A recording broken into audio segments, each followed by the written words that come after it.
ये पहला पाठ एक पर्यावरण को जाने।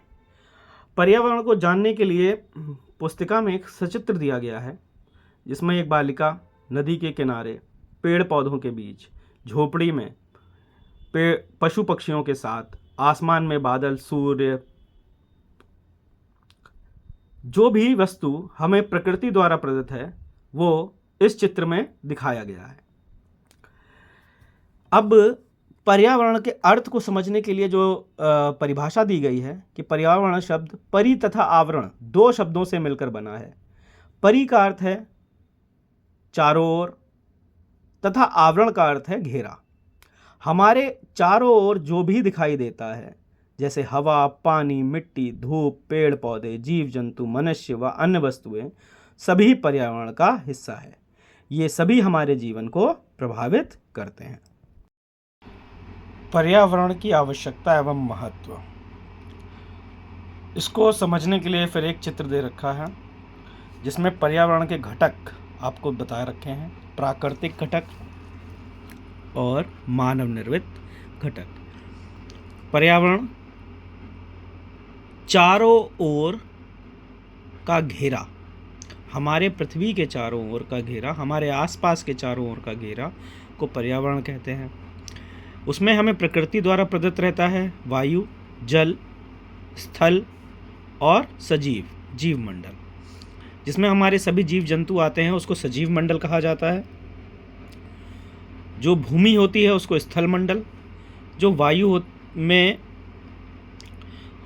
वायु से निर्मित स्थल को वायुमंडल कहते हैं, जल वाली स्थल को जल मंडल कहते हैं।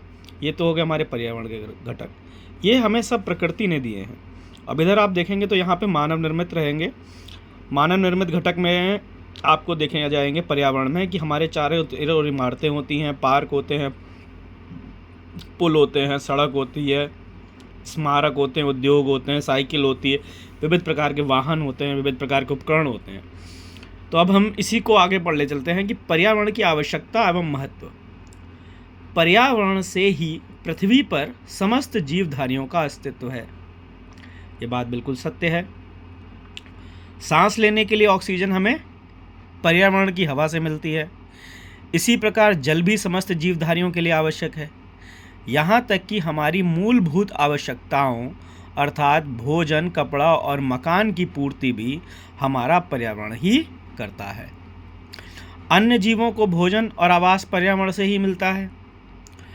अगर आप सोच कर देखिए कि अगर हम भोजन और जो हमारा मकान और कपड़ा है, हम जो भी चीज़ लाए हैं हमें प्रकृति से तो मिली है, हमें पृथ्वी से ही मिली है, कहीं बाहर अंतरिक्ष से तो कोई चीज़ आई नहीं। अब यहीं पर आगे इसको और समझेंगे कि पर्यावरण को हमने दो भागों में बांट भी दिया। प्राकृतिक पर्यावरण बनाया जो हमने, और हमारा एक मानवीय पर्यावरण। प्राकृतिक पर्यावरण में इसके अंतर्गत पर्यावरण का वह हिस्सा आता है जो प्रकृति हमें प्रदान करती है। जैसे जल, प्रकृति ने हमें जो कुछ भी दे रखा है उसको हम प्राकृतिक पर्यावरण के अंतर्गत मानेंगे। अब प्रकृति ने हमें क्या दे रखा है, आप अपने आसपास देखेंगे, जल प्रकृति ने दिया, मिट्टी प्रकृति ने दी, हवा प्रकृति ने दी, पेड़ पौधे प्रकृति ने दिए, जीव जंतु प्रकृति ने दिए, सूर्य, चंद्रमा, तारे किसने दिए, प्रकृति ने दिए, नदी, पहाड़ आदि। जिसको हम स्वयं नहीं बना सकते वो हम प्राकृतिक कहलाता है। अब इसमें ये मत जोड़ लीजिएगा कि हम तो कांच भी नहीं बना सकते। कांच और को फेंक के हम तो एक मैथ का फार्मूला भी नहीं बना पाते। ये सब नहीं, विचारों को नहीं। प्राकृतिक पर्यावरण को हम पुनः दो भागों में बांट सकते हैं, जैविक पर्यावरण और अजैविक पर्यावरण। जैविक पर्यावरण में जिसमें हमारे सारे जीव जंतु आते हैं, मनुष्य और पेड़ पौधे आते हैं। अजैविक का पर्यावरण में ये हमारे तीन भागों में बट गया, जहाँ पर हमारी भूमि, जल और वायु से मिलकर बना है। स्थल मंडल, पृथ्वी की सतह के ठोस भाग को स्थल मंडल अथवा भूमंडल कहते हैं। इसके अंतर्गत क्या क्या आता है, पर्वत आता है, रेगिस्तान आता है, मैदान आदि आते हैं। जल मंडल में पृथ्वी के जल वाले सभी भागों को सम्मिलित रूप से जल मंडल कहते हैं। और बड़े आश्चर्य की बात आपको कि पृथ्वी का जो 3/4 भाग है वो जल से घिरा है। इसके अंतर्गत महासागर, सागर, नदी, तालाब, झील, नहरें, नाली आदि आते हैं। वायुमंडल, वायुमंडल हमारा क्या होता है? पृथ्वी के चारों ओर पाई जाने वाली वायु वायुमंडल का निर्माण करती है। वायुमंडल में oxygen, nitrogen, carbon dioxide, organ आदि गैसें पाई जाती हैं। ये तो हो गए हमारे प्राकृतिक पर्यावरण के, अजैविक पर्यावरण के हिस्से, है ना जी। अब मानवीय पर्यावरण, ऐसी वस्तुएं जो मनुष्य द्वारा निर्मित होती हैं, जैसे मकान, सड़क, बाजार, गांव, शहर, रेल, मोटर, वायुयान आदि हमारी सामाजिक पर्यावरण के भाग हैं। सामाजिक पर्यावरण का निर्माण हम प्राकृतिक पर्यावरण की सहायता से करते हैं। घर, परिवार, गांव, शहर, पंचायत, थाना, डाकखाना, विद्यालय, अस्पताल, कल, कारखाने आदि जितनी भी संस्थाएं हैं वो सामाजिक पर्यावरण के अंग हैं। तो आपका स्कूल कौन सा पर्यावरण है? सामाजिक पर्यावरण। आपके पड़ोस में एक मंदिर है, वो क्या है? सामाजिक पर्यावरण। आपके पड़ोस में क्या कहते हैं एक पानी की टंकी है, वो क्या हो गई? सामाजिक पर्यावरण।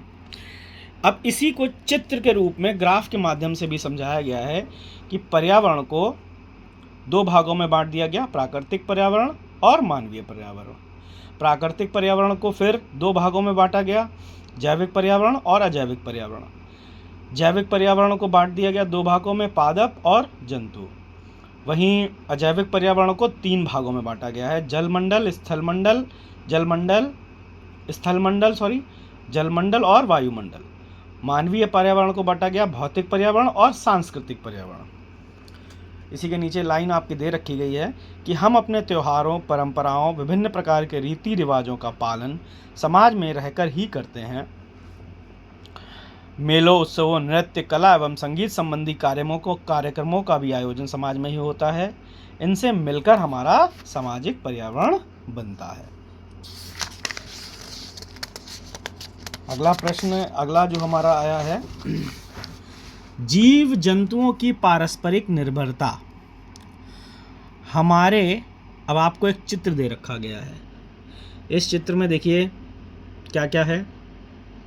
नदी है, मछली है, कमल है, घास फूस है, मेढक, गिलहरी है, हिरन है, हाथी है, शेर है, बच्चा है, चिड़िया है, झोपड़ी है, एक पेड़ है, सूर्य उग रहा है, बादल है, पहाड़ है।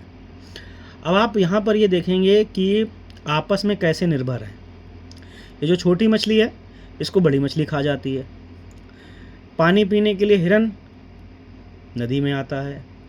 हिरन का शिकार शेर कर लेता है। हाथी इतना बड़ा होने के बाद भी मांसाहारी नहीं होता है। ये पानी और घास फूस मतलब शाकाहारी है।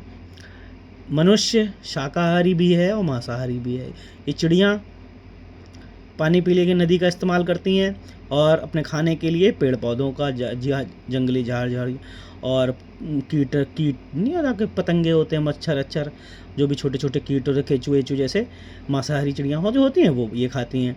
सूर्य हमें प्रकाश देता है, बादल हमारे लिए वर्षा करते हैं। तो आपस में आप देखेंगे ये सब एक दूसरे से निर्भर हैं, एक दूसरे पर डिपेंड हैं, एक दूसरे से इनका इंटरलिंक्ड है। यही चीज़ हम आपको बताते हैं, यही चीज़ आपकी किताब में दे रखी है कि जीव जंतुओं की पारस्परिक निर्भरता।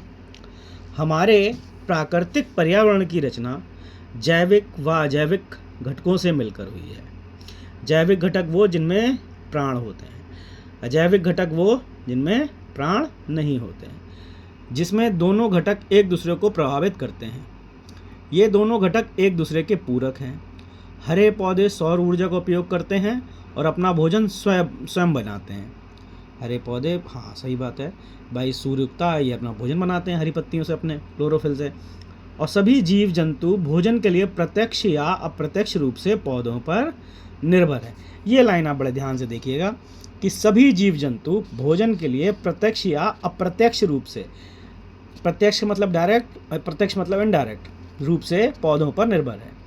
पौधों से अपना भोजन प्राप्त करने वाले जीव शाकाहारी कहलाते हैं।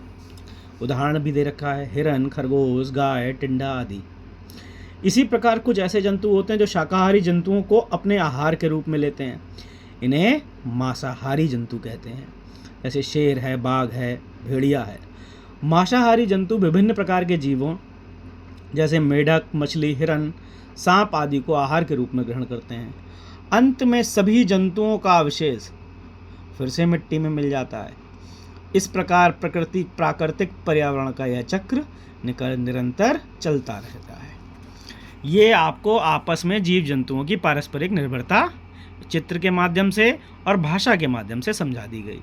अब हमारा इस पाठ 1 के प्रश्नोत्तर आए हैं। पहला प्रश्न है, पर्यावरण से आप क्या समझते हैं? पर्यावरण से प्रश्न का आपको उत्तर मिल जाएगा पहले ही उसमें कि पर्यावरण 2 शब्दों से मिलकर बना है, परि प्लस आवरण। परि का मतलब होता है चारों और आवरण मतलब होता है घेरा हुआ, है ना। आपके चारों ओर के वातावरण को पर्यावरण कहते हैं। प्राकृतिक और सामाजिक पर्यावरण में क्या अंतर है? प्राकृतिक पर्यावरण जो हमें प्रकृति ने प्रदान किया है उसके 2 घटक होते हैं, जैविक अजैविक घटक। सामाजिक पर्यावरण वो होता है जो हमारे मनुष्यों ने आपस में बनाया हुआ है, जैसे मंदिर, विद्यालय, है ना। अब अपने पर्यावरण के 10 अजैविक घटकों के नाम लिखिए। ये तो आसान है, ये आप कर लेंगे, अजैविक घटक, है ना। अपने विद्यालय परिसर में पाए जाने वाले जैविक घटकों की सूची बनाइए, जैविक घटक लीजिए। ये तो आसान हो गया भाई। अगर पुनः और विद्यालय परिसर में बनाना है, जैविक घटक पेड़ हो गए, आपके घास हो गई, ठीक है, विविध प्रकार के गिलहरी हो गई, चूहा हो गया, और ये सब जो जैविक हैं, है ना। अगला, अब रिक्त स्थान भरने हैं इसमें आपको। रिक्त स्थान भरने के लिए आपको करना क्या है? प्रकृति जल, स्थल, वायु, पेड़ पौधों एवं से मिलकर बनी है। प्रकृति जल, स्थल, वायु, पेड़ पौधों और किससे मिलकर बनी है? प्रकृति जल से बनी है, स्थल से बनी है, वायु, जल, स्थल, वायु, पेड़ पौधे हो गए। ढूंढिए, है ना। ढूंढ के आपको लिखना पड़ेगा फिर से। पृथ्वी के जल वाले भाग को क्या कहते हैं? ये भी आपको पुनः वीडियो एक बार देखना पड़ेगा। जैविक एवं अजैविक घटक एक दूसरे को क्या निर्भर हैं, नहीं निर्भर हैं, ये भी बताना पड़ेगा। टिड्डा मांसाहारी है, शाकाहारी है, सर्वाहारी है, ये भी बताना पड़ेगा। विद्यालय कौन से पर्यावरण का हिस्सा है? सामाजिक पर्यावरण का हिस्सा है, मतलब सामाजिक है, जैविक है, कौन से पर्यावरण का हिस्सा है? प्राकृतिक है। तो इस तरीके से आपका अभ्यास 1 और पाठ 1 समाप्त होता है।